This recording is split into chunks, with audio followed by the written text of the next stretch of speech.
today because we believe it is time that Congress affirms the Equal Rights Amendment as the 28th Amendment to the Constitution. And we are organizing Congress by launching this caucus to make sure that equality becomes enshrined in the supreme law of our land. For so long, we have either been erased or relegated to a footnote in history.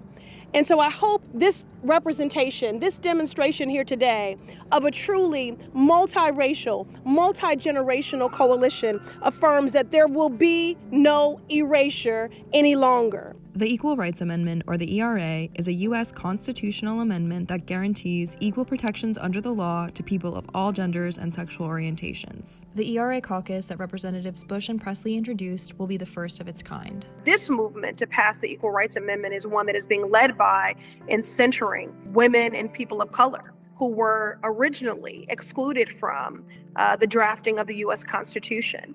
And so this caucus allows us a vehicle to affirm that the fight to pass the ERA is alive and well. It is relevant, it is necessary, and it is timely, especially in this moment when we continue to see so many legislated attacks against the rights of women and our LGBTQ siblings. There are many direct ways that the ERA will improve the lives of women and people of other genders in this country. So we think about education inequality.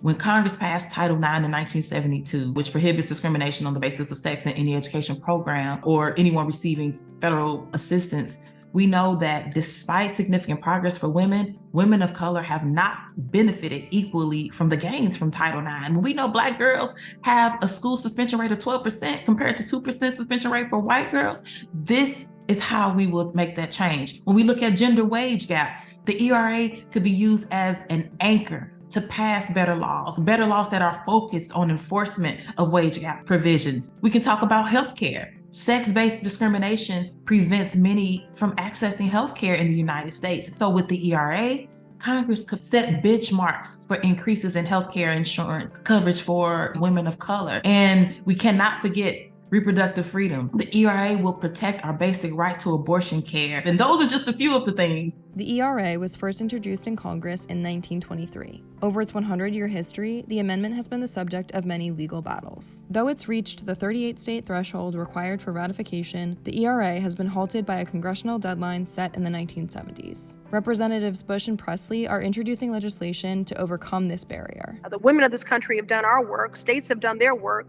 and now Congress must do its work and do away with this arbitrary deadline. I hear from opponents of the ERA that we don't need the ERA because we already have laws in place to protect us. And so I have to ask, who is us?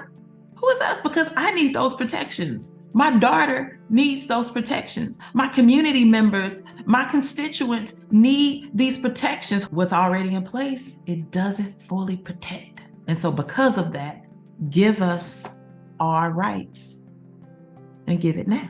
My daughter, who's been with me at many rallies and things, says, why you always say when we fight, we win? And I said, because it's true. And so that's why I'm going to continue to take on this ERA fight with Representative Bush and others and this multi-generational, multiracial coalition, because I'm not going to be a liar to my kid. When we fight, we win. And I believe we will.